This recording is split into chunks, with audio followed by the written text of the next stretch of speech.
Somos la Iglesia Alianza Cristiana y Misionera de las Cortes y estamos aquí para compartir contigo el amor de Jesús. Ven con nosotros y celebremos a Cristo, el Rey de Reyes y Señor de Señores.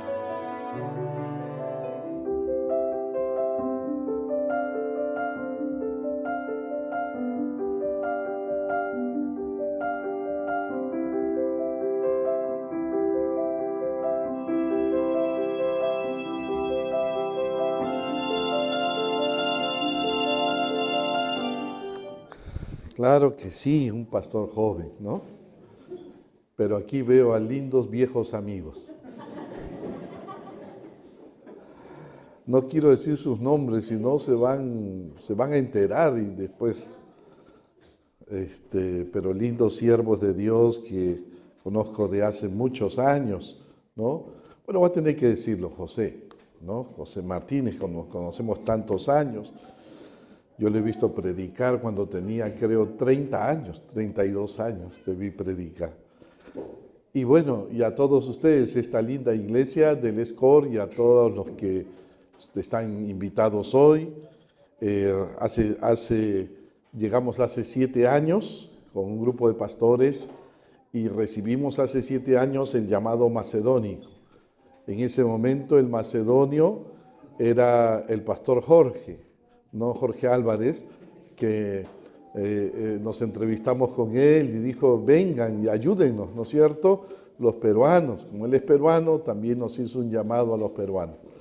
Y tuvimos la oportunidad como iglesia de enviar como misionero al pastor Enrique, y ya está aquí 7 años el pastor Enrique, ¿no? Se quiso regresar. No voy a revelar los secretos, pastor. Me puso en aprietos, ¿no? Tuvimos que venir corriendo y dije, pero gracias a Dios que Dios levantó a Dania, Fernanda, ¿no? No sé dónde está Dania, pero por ahí está. Y Dios levantó a Dania Fernanda para que agarrara a su papá y le dijera, mira papá, acá nos trajo el Señor y acá nos quedamos. Así es, a veces los hijos nos dan así tremendos golpes, ¿no? Y nos ponen en vereda. Y entonces, y así fue con el pastor, y el pastor se quedó. Y gracias a Dios, porque si no se hubiera quedado, yo no podría venir, entonces, no, así que gracias a Dios. Y cada año lo hemos podido visitar la linda iglesia, y también estar con la iglesia de Villamarí y ver las iglesias aquí. Y ya nos estamos preparando para mandar nuestro segundo misionero, ¿no? A Asturias. Estaremos mandando nuestro segundo misionero a Asturias. Ya hay una pareja. El problema es que se han casado recién y ya salió embarazada. Y en los aviones no reciben mujeres embarazadas. Así que le han dicho, tiene que esperar. Entonces, ese es el problema. Las misiones hoy se complican mucho, las misiones, ¿no? Pero pronto estaremos enviando una pareja más joven y esperamos seguir enviando misioneros. Pero permítame, mire, no todos los días se cumplen años, ¿no es cierto?, que poder compartir con ustedes en estos 5 años. Entonces, yo decía, si me quedara un mes de vida, ¿qué es lo más importante que debiera decirles antes de partir? Y entonces, no me queda poco tiempo de vida, aunque dicen que ya cuando uno pasa los 60 años ya uno debe ya despedirse de todo, porque en cualquier momento puedes partir, ¿no? El Señor te lleva, o el Señor te lleva a los 100, pero ya después de los 60 ya tienes que pensar en la partida. Entonces yo me acordé de las últimas palabras del apóstol Pablo a Timoteo, ¿no? Las últimas palabras, dicen, de un gran siervo de Dios revelan su corazón. Y entonces Pablo le abrió su corazón a Timoteo y le dijo, porque yo ya estoy para ser sacrificado. Y el tiempo de mi partida está cercano. Ya estaba cercano, así que su partida no se dio un momento fácil para la iglesia de Éfeso, la partida del apóstol Pablo.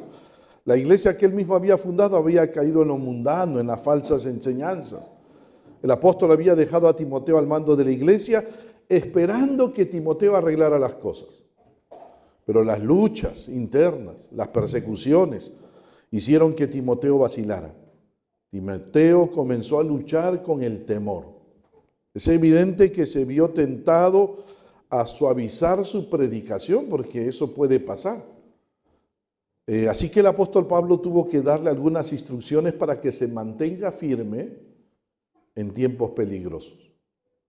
Y yo sé que a ustedes les toca predicar el evangelio en tiempos peligrosos y en lugares peligrosos. No es fácil predicar el evangelio aquí en España como en Europa y en muchos lugares.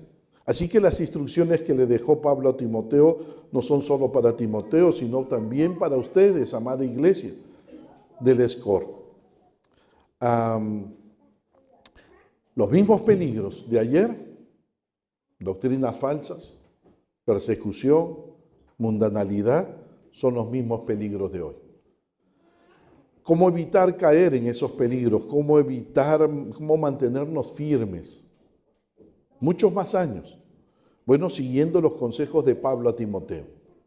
En esta segunda carta hay varios consejos que Pablo le dejó a Timoteo, pero yo solo quiero compartir con ustedes 5 de ellos. Y digo 5, espero que hacerlo en media hora, que es difícil para un pastor predicar media hora, ¿no es cierto? Pero vamos a tratar de que Dios nos hable en esta media hora. Pablo le di 5 consejos para ustedes, pero permítame antes de ello orar al Señor y que Dios nos guíe. Padre, en el nombre precioso de Jesucristo, oro que tú puedas hablar a nuestra vida y a nuestro corazón y al corazón de tu iglesia. Que estos consejos de Pablo a Timoteo sean también para nosotros y de manera especial para esta iglesia, Señor, que tú has levantado en este país, en Barcelona y en una zona difícil, Padre. Pero guíales tú, Señor. Te lo pedimos esto en el nombre precioso de Jesucristo. Amén. Primer consejo para ustedes, amada iglesia. Uno, no nos avergoncemos de anunciar a Jesucristo. Es el primer consejo que Pablo le da a Timoteo, o que yo escojo. Pablo le dice a Timoteo en el versículo 8 del capítulo 1, por tanto no te avergüences de dar testimonio de nuestro Señor, ni de mí, preso suyo, sino participa de las aflicciones por el Evangelio según el poder de Dios. Ahora, no es que Pablo estuviera reprendiendo a Timoteo porque se estuviera avergonzando de dar testimonio. Creo que Timoteo había demostrado ser un siervo fiel. Pero el ambiente en el que tenía que trabajar Timoteo se estaba volviendo extremadamente hostil. Y eso podría llevarlo a la tentación de ceder a la vergüenza, ceder a la cobardía en el desarrollo de su ministerio. No estamos libres. No olvidemos que en aquellos días el cristianismo se había convertido en una religión ilegal. Y predicarlo sería un crimen duramente castigado. Identificarte con un Mesías crucificado y enemigo del Estado, ¿sabes lo que llevaba? Llevaba una estigma social, además de un grave riesgo para la propia seguridad personal de Timoteo. Los que vivimos en países donde hay libertad religiosa, no siempre entendemos ni valoramos el tremendo costo que tienen que pagar muchos misioneros para dar testimonio de su fe, como Nigeria, o en el sur de la India, o en Corea del Norte. Aún Timoteo no debía avergonzarse de Pablo, preso del Señor. Avergonzarse de Pablo era avergonzarse del evangelio que Pablo predicaba. Sin embargo, nadie está libre de avergonzarse del Señor hoy. El qué dirán, el qué dirán, puede ejercer una gran presión sobre nosotros, más en un país como este, como España, donde siempre nos han dicho el español es difícil. Y aquí hay algunos españoles, ¿no es cierto? Y siempre nos dicen, antes de venir a España, antes de mandar un misionero, el español es difícil. Pues entonces muchas veces el qué dirán puede ser una causa de temor. O muchas veces cuando sentimos que no vivimos lo que predicamos, Cuando tú no vives lo que predicas, se convierte en un freno para dar testimonio de Cristo a muchas vidas. Además, se vienen tiempos en los que ser cristiano será algo sumamente peligroso. Vamos a ser rechazados, se van a burlar de nosotros, vamos a ser humillados por nuestras creencias. Muchos hasta se sentirán ofendidos. Yo no sé si eso pasa aquí ya, pero muchos se sentirán ofendidos por nuestros valores y hasta nos dirán que somos poco tolerantes. Ya nos dicen eso. Tú eres cristiano, eres un poco tolerante. Y todo esto nos puede llevar a ocultar nuestra fe o a suavizar el evangelio o también tratar de hacerlo más atractivo. Porque hoy en día hay muchos pastores que están cometiendo el error de tratar de hacer el evangelio más atractivo a la gente, ofreciendo un evangelio pare de sufrir. Un evangelio de la prosperidad, un evangelio del bienestar, un evangelio sin problemas. Ven a Cristo y no tendrás problemas, ¿no? Una manera de ganar gente. Por eso el apóstol Pablo nos exhorta a nosotros hoy a dar un testimonio valiente, sin complejos. Y sin complejos de Cristo, sin importar el costo y las consecuencias.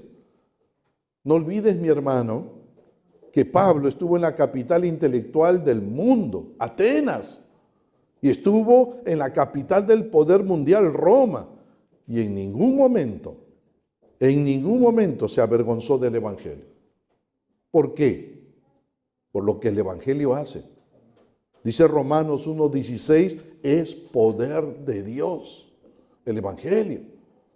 Para salvación, solo el evangelio libra del infierno y transforma vidas. Y 2, por lo que Dios nos ha dado. Pablo le dijo a Timoteo, porque no nos ha dado Dios espíritu de cobardía, sino de poder, de amor y de dominio propio. Así que nuestro espíritu puede ser cobarde, pero el Espíritu Santo que nos ha dado Dios no es cobarde. Así que el Espíritu Santo que nos ha dado al Señor nos ayuda a superar nuestras debilidades. Porque el Espíritu Santo nos da poder, ayuda para superar la cobardía, amor para compadecernos de aquellos que necesitan escuchar el Evangelio, dominio propio, mente equilibrada. Eso nos ha dado el Espíritu Santo. No es fácil acercar. Yo me imagino que no debe ser fácil, pastor, acercarse a un español y de hablarle de Cristo, ¿no? Como no fue fácil una vez a mí predicar el Evangelio en el matrimonio de uno de mis alumnos. Yo fui profesor por muchos años de colegio. Era profesor de historia. Y uno de mis alumnos, que fue uno de mis grandes alumnos, terminó el colegio y estudió filosofía en la mejor universidad del Perú, la Universidad Católica del Perú. Y se convirtió en un gran filósofo, fue a estudiar su maestría, su doctorado, y se convirtió él luego en el jefe académico de filosofía de la Universidad Católica. Pero él había conocido al Señor y se iba a casar. Y me dice, profesor, usted ahora es pastor, yo le pido que me pueda casar. Y yo le dije, con gusto, ¿no? Me fui, pero un día me llama antes del matrimonio y me dice, mire, profesor, yo sé que usted es pastor y usted predica, pero en mi boda va a estar puros profesores de filosofía, intelectuales, ¿no? Y yo le animo, le pido que baje el tono, que trate de predicar suave, ¿no? Porque se pueden ofender. Y yo me quedé así, helado. Y yo dije, ¿a quién les voy a predicar?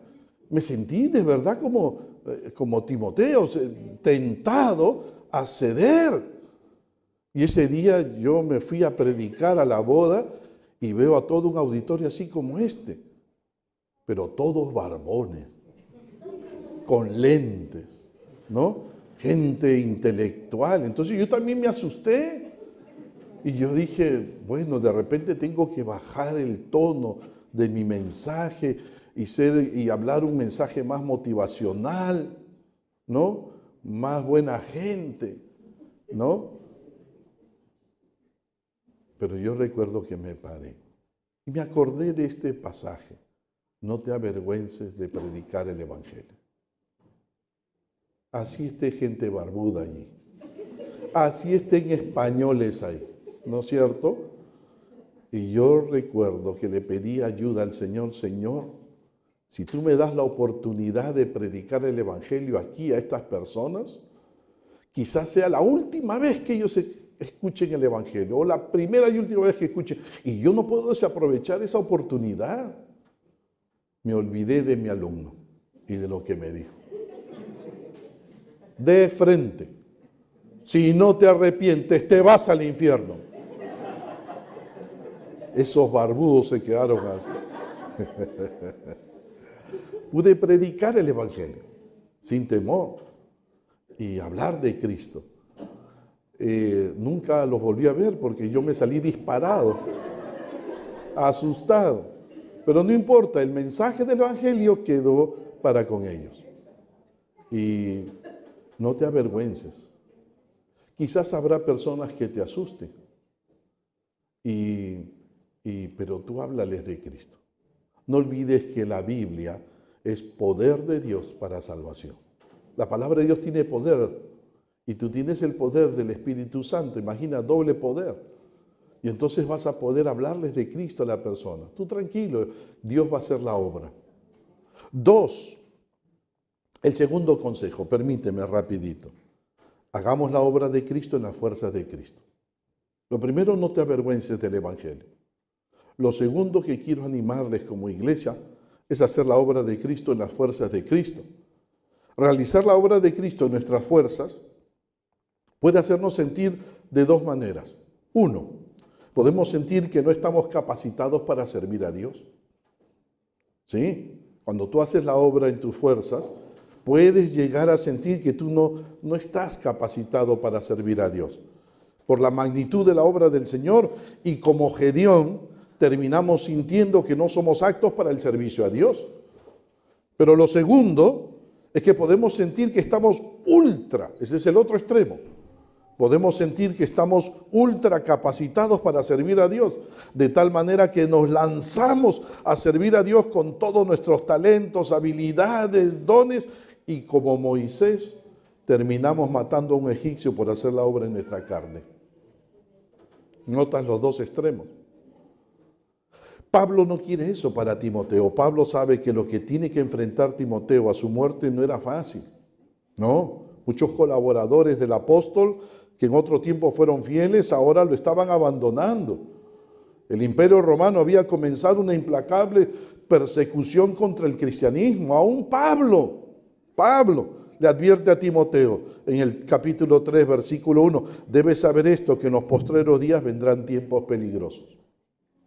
Y lo que es peor, le dice Pablo en el capítulo 4, habrá muchos creyentes que dejarán de escuchar la palabra de Dios y se irán tras las fábulas.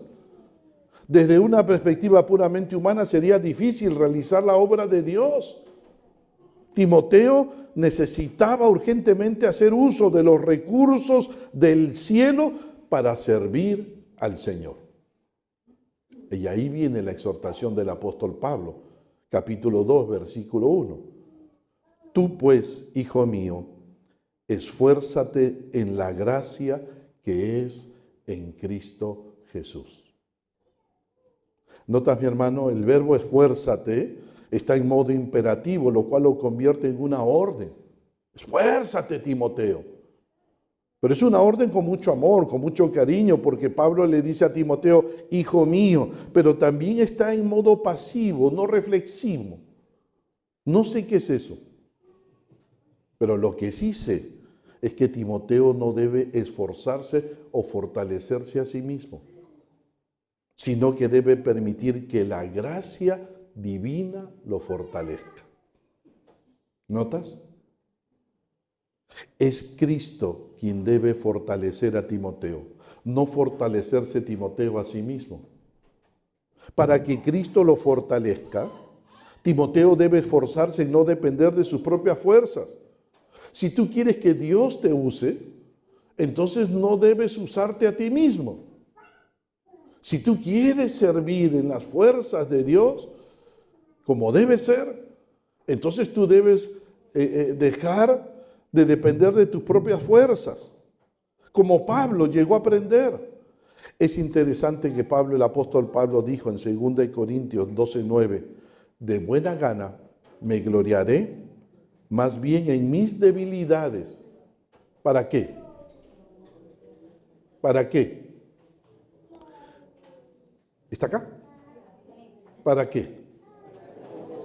Para que repose sobre mí el poder de Cristo. Pablo sabía que cuanto más débil era él e insuficiente, entonces más iba a depender de Cristo. Y eso es lo que tenía que hacer Timoteo. La obra que tenía que hacer Timoteo era muy dura, difícil. Servir al Señor en el contexto de Timoteo era duro. Así que Timoteo debía depender enteramente de la gracia de Dios en su vida. Y como Pablo llegar a decir, como en 2 Timoteo 12:10, cuando soy débil, entonces soy fuerte. Pablo aprendió a hacer la obra de Dios en las fuerzas de Dios. Y eso es lo que tenemos que hacer para que tengamos éxito verdadero, éxito del cielo. Pablo llegó a decir en 1 Corintios 15:10, por la gracia de Dios soy lo que soy. Y su gracia no ha sido en vano para conmigo. Antes he trabajado más que todos ellos, pero no yo, sino la gracia de Dios conmigo. Tenemos que hacer las obras de Dios en las fuerzas de Dios. Así debemos servir nosotros, dependiendo de Cristo. ¿Por qué dependiendo de Cristo? Porque allí está el origen de la gracia, allí está el poder. En Cristo está el poder, en Cristo está la gracia. Por eso Pablo le dijo a Timoteo, esfuérzate en la gracia que es en Cristo Jesús. Si no fuera por Cristo y su obra en la cruz, nadie podría recibir ninguna bendición del cielo. Gracias a Cristo podemos recibir de su gracia, de su poder.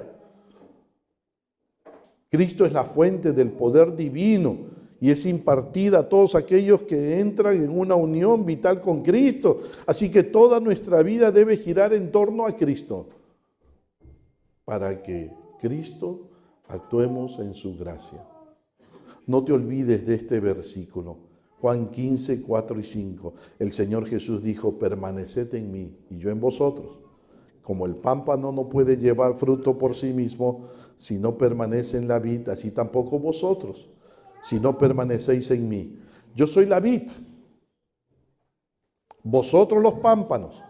El que permanece en mí y yo en él, este lleva mucho fruto, porque separados de mí nada podéis hacer. En la mañana le decía a la iglesia de Villamarí, podemos hacer la obra de Cristo sin Cristo. Y eso no va a afectar a nadie. Pero cuando hacemos la obra de Cristo con Cristo, eso transforma vidas. Tenemos que aprender a hacer la obra de Cristo en las fuerzas de Cristo, dependiendo enteramente del Señor Jesús. Les animo, pastor, hacer siempre la obra en las fuerzas de Cristo. Esforcémonos para hacerlo en la gracia que Cristo nos da. 3, el tercer consejo, permítanme, rápidamente. No dejemos de pasar el Evangelio. El tercer consejo, iglesia del Escor, no dejemos de pasar el Evangelio. Recordarás a Josué. Josué fue un hombre esforzado, valiente. Pero Josué cometió un error, no supo pasar la posta. La Biblia nos dice que después de su muerte, dice Jueces 2:10, se levantó otra generación que no conocía a Jehová, ni la obra que él había hecho por Israel. Eso es muy triste y lamentable. Podemos llegar a ser grandes pastores, grandes líderes, pero si no estamos formando una nueva generación que mañana más tarde nos reemplace en la extensión del reino de Dios, no habrá servido para nada. No olvidemos que la vida cristiana es una carrera de relevos permanente, no es una vida para quedarse sentado, sino es una vida para tomar la posta y correr. Cada generación tiene la obligación de pasar la posta, en este caso el Evangelio, a la siguiente generación. Por eso el apóstol Pablo le exhortó a Timoteo en el capítulo 2, versículo 2, lo que has oído de mí ante muchos testigos, esto encarga a hombres fieles que sean idóneos para enseñar también a otros. Recordarás que los tiempos eran difíciles esos días. El apóstol Pablo estaba a punto de ser ejecutado por el emperador Nerón. La iglesia había crecido, pero en medio de grandes dificultades. Había persecución, herejías que comenzaban a aparecer en la iglesia. Los apóstoles debían dejar en buenas manos el Evangelio para que el Evangelio llegara a las nuevas generaciones. El indicado para esta tarea era Timoteo. Pero el discipulado no comenzaba con Timoteo, el discipulado comenzaba con Pablo. No se puede exigir lo que no se ha hecho con el ejemplo. Por eso Pablo le dijo a Timoteo, lo que has oído de mí ante muchos testigos. Todo lo que te enseñé, Timoteo, toda la doctrina que aprendiste de mí a mi lado, todo lo que aprendiste mientras viajabas conmigo, todo lo que me escuchaste decir aún delante de muchos testigos como Bernabé, Silas y Lucas, ¿qué debía hacer Timoteo? Lo mismo que hicieron con él. Pero ahora una nueva generación. Esto encarga a hombres, versículo 2, esto encarga a hombres fieles que sean idóneos para enseñar también a otros. En toda iglesia el discipulado tiene que ser un estilo de vida. Es interesante, esto encarga, está en modo imperativo, es una orden. Lo cual indica que es una orden, conlleva la idea de depositar algo valioso para salvaguardarlo, conlleva la idea de pasar la posta o relevo. Cada generación tiene la responsabilidad de transmitir fielmente la palabra recibida a las próximas generaciones. Pero esto no se hace en el aula. A veces nos hemos equivocado con el discipulado. Creemos que el discipulado es un asunto de aula, de clases, ¿no? El discipulado es persona a persona. Cuando yo me convertí al Señor, mi discipulador me enseñó a evangelizar y me enseñó a leer la Biblia. ¿Cómo? ¿En un aula? No. Cuando yo llegaba, agarraba y me decía, oye Fernando, abramos la Biblia. ¿Qué te parece si leemos juntos la palabra de Dios? Y me ayudaba y me explicaba el versículo y me hacía preguntas acerca de lo que yo había leído. Ahí me enseñó a leer la palabra. Eso no fue en un aula, fue persona a persona. Y luego me enseñó a evangelizar. ¿Sabes qué hacía? En esa época en Perú habían unos buses gigantes, grandes. Y yo tenía 15 años cuando me convertí al Señor. ¿Y sabes qué hizo él? Él me llevaba al bus, me decía, tú sube por la última puerta, yo subo por la primera puerta. Así me decía él, sube. Y no me decía lo que yo iba a hacer. Y luego él estaba delante y gritaba, señores, venimos a escuchar una palabra, el Evangelio que transforma vidas.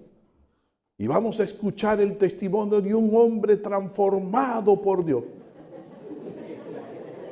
Yo tenía 15 años. Con las justas había matado una cucaracha. Nunca me había trompeado. Trompeado es pelear en el Perú. Entonces imagínate, ¿qué testimonio va a tener?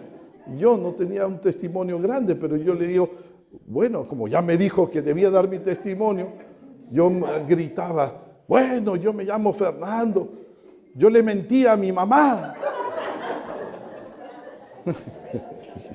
Yo he dicho malas palabras, pero Cristo me transformó. Ya, Cristo me había quitado las malas palabras, pues, ¿no? Pero ¿sabes qué? Me enseñó a evangelizar, a perderle el miedo, a compartir el Evangelio. Eso se hace persona a persona. Eso no se hace en el aula. Es como, pastor, ¿no es cierto? Usted aprendió conmigo, trabajamos juntos, tantos años. ¿Cuántos años hemos estado juntos, pastor? 11 años, allá en Perú, ¿no es cierto? Trabajando, era mi alumno del seminario bíblico. y lo invitamos a trabajar juntos, ¿no? Y entonces ahora yo le digo lo que has oído de mí, ante muchos testigos. Ahora te toca.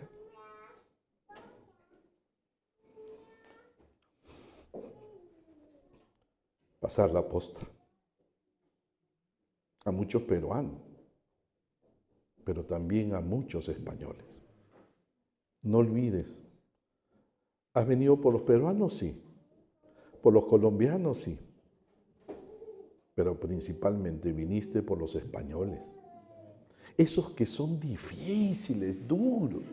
Perdón, aquí hay algunos españoles. Yo no pensé que había españoles esta tarde. Son duros, difíciles, ¿no? Un pastor español me dijo una vez, me dice: Fernando, los españoles somos difíciles, tercos. Hemos vivido una dictadura de tantos años, ¿no? De un hombre llamado Franco. Entonces somos duros, nos hemos quedado desilusionados de la vida. Pero una vez que somos ganados para Cristo, nadie nos suelta. Así que vengan los latinos, nos decía. Este es un pastor conocido aquí. Y hay que ganar a los españoles. Y a los peruanos también, pero los peruanos ya conocemos a Cristo, ¿no? Pero a los españoles y ganarlos para Cristo. No solamente, no, a veces nosotros las iglesias somos lindas ganando creyentes, ¿no? Pero no ganando vidas para Cristo. Ir y buscarlas. No solamente, mi hermano, nos llenemos, qué lindo, todos los creyentes vienen y llenan nuestras iglesias, vienen de Perú y llenan nuestras iglesias. Si yo fuera pastor aquí, les diría: mira, no vengas. Porque quiero ganar gente nueva.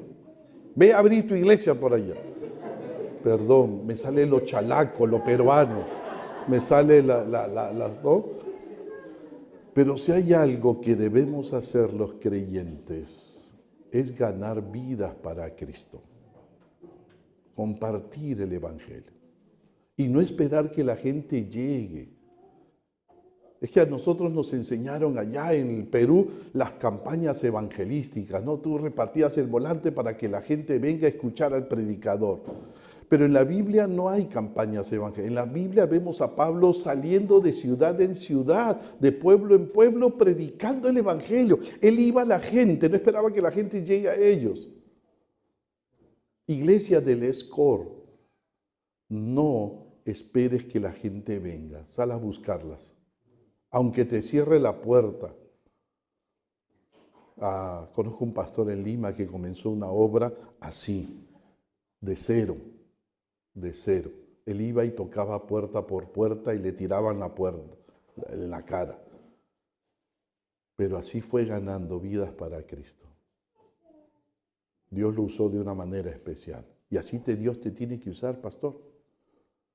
No esperes que la gente venga, que el español venga. El español no va a venir. Al español hay que ir a buscarlo, ¿no? En la Rambla.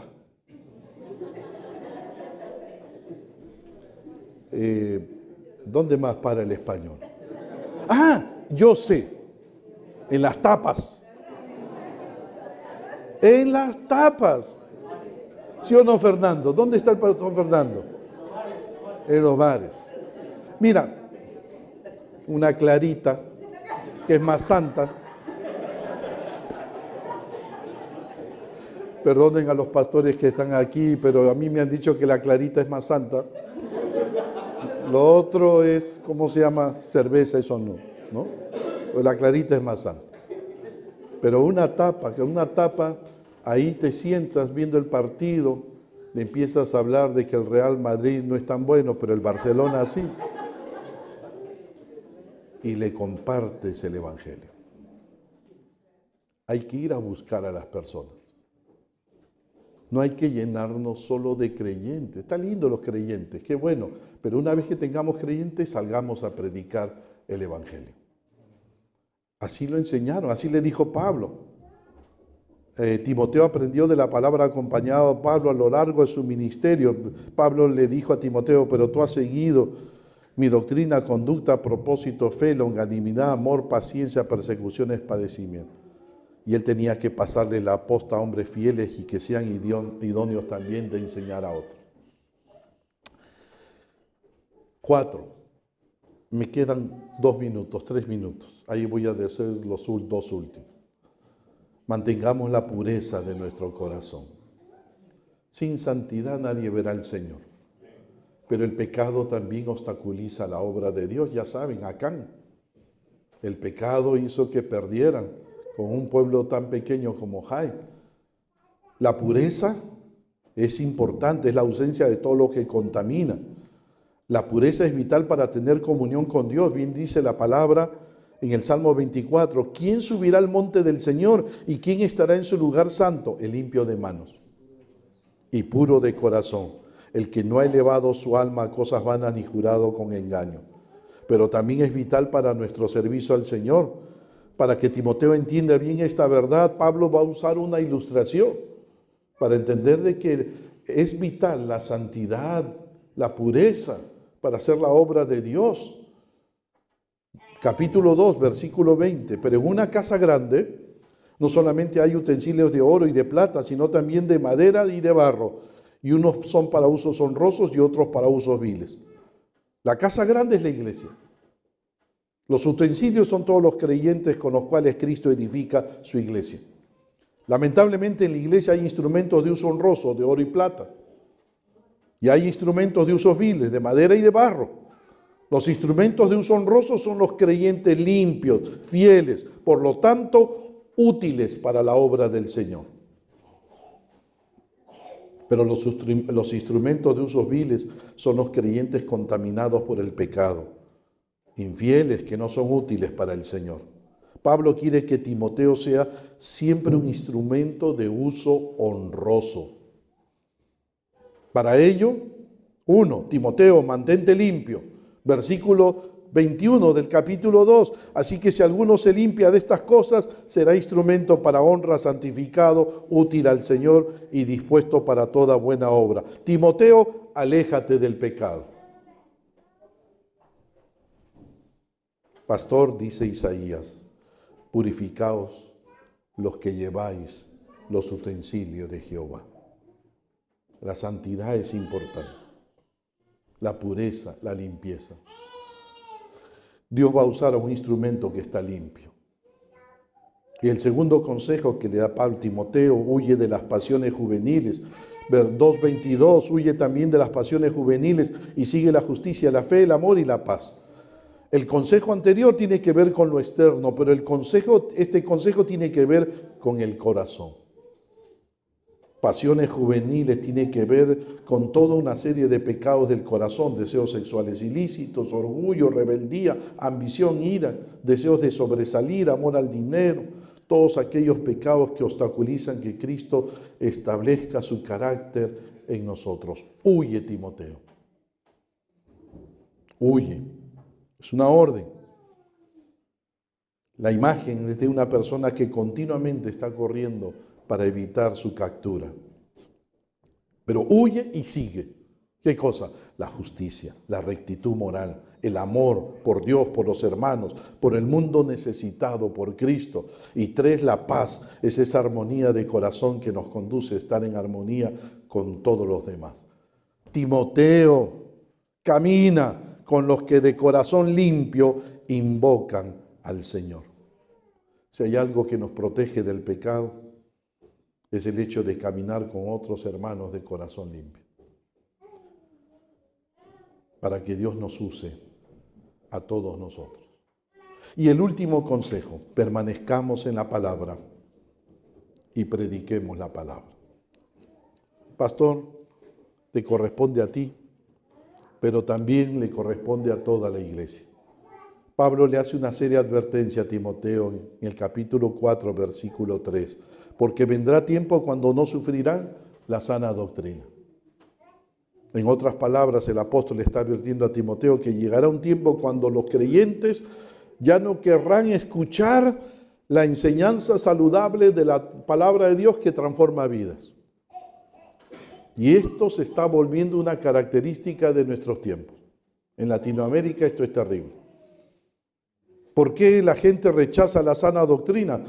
¿Por qué? Porque la sana doctrina exige cambios costosos, que muchos de estos creyentes, entre comillas, no están dispuestos a pagar. Por eso solo quieren ser entretenidos, andan buscando predicadores que les digan lo que quieren escuchar. Un pastor decía, la iglesia al gusto del consumidor. Dale a la gente dale lo que le gusta a la gente, comida chatarra. Por eso hay tanto mensaje chatarra hoy día, porque no predicamos la palabra. El alimento sólido de la palabra nutre la vida espiritual, nutre. Por eso Pablo le ordena a Timoteo dos cosas importantes. Timoteo permanece en la palabra. Capítulo 3, 14 y 15, pero persiste tú en lo que has aprendido y te persuadiste sabiendo de quién has aprendido y que desde la niñez has sabido las sagradas escrituras, las cuales te pueden hacer sabio para la salvación por la fe que es en Cristo Jesús.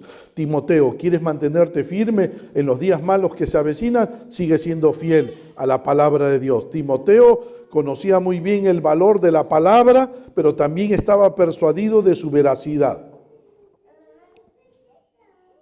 Timoteo no debía cambiar sus creencias, porque sabía de quién las había aprendido.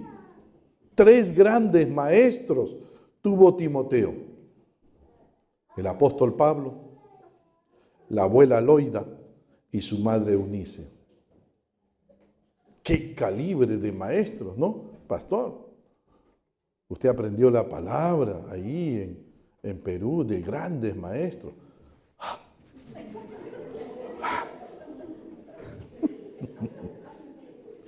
Mantente en lo que has aprendido. No te salgas de allí. No. Desde la niñez has sabido las sagradas escrituras. Para un judío las escrituras, el Antiguo Testamento eran santas, únicas. No estaba a nivel de otros escritos. Desde la niñez, no descuides la niñez. Los niños son importantes en la iglesia. Hay que enseñarles la palabra desde pequeños, para que no se aparten de la palabra de Dios. Y 2, Timoteo, predica la palabra. Te encarezco delante de Dios y del Señor Jesucristo, que juzgará a los vivos y a los muertos en su manifestación y en su reino, que prediques la palabra. Te encarezco. Es un mandato serio, urgente. La responsabilidad que te voy a encomendar ante Dios y el Señor Jesucristo, Timoteo, quien algún día regresará para pedir cuentas y se sentará a reinar. Te lo digo delante de Cristo. Predica la palabra griega keruso, el heraldo, el mensajero del imperio que iba por las calles de la ciudad anunciando los acontecimientos especiales, las leyes, las acciones del gobierno. Así debemos ir anunciando la palabra por todo Barcelona. Pablo le dijo a los pastores de la iglesia de Éfeso en Hechos 20:27, porque no he rehuido anunciaros todo el consejo de Dios. Predica la palabra, pastor. Es triste, ¿no? Una vez me fui a una iglesia y me senté en una iglesia y el pastor dio la lectura, hizo la lectura de la palabra y yo dije, qué lindo, va a predicar el texto. Y habló de todo menos del texto que había leído. Yo dije, no vuelvo a esta iglesia. Pastor, si quieres que vuelva al Escort.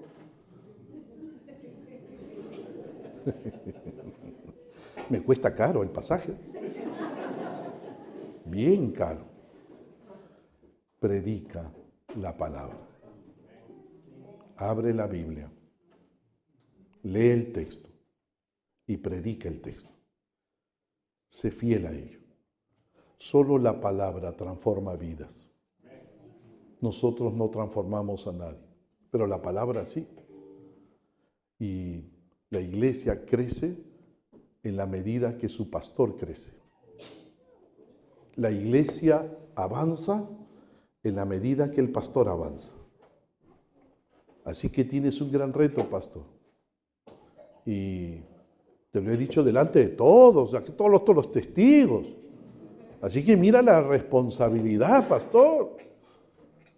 Pero por algo el Señor te envió aquí. Por algo. Y así que sé fiel a la palabra de Dios. Sé fiel a Cristo. Ama a Cristo. Vive para Cristo. Y déjate usar por Cristo. Y toda la iglesia también. Y Dios los va a usar de una manera muy especial. Y el próximo año, cuando venga, encuentre un español más. Amén, Teresa. Porque son bravos los españoles, me han dicho, yo no sé por qué, ese estigma, ¿no? Son bravos los españoles. No, yo no creo. Hay que predicarles el Evangelio, hay que salir a buscarlos. Amén. Oramos al Señor. Nos encontramos todos los domingos a las 6 de la tarde. También puedes conocernos durante la semana en nuestras diferentes reuniones.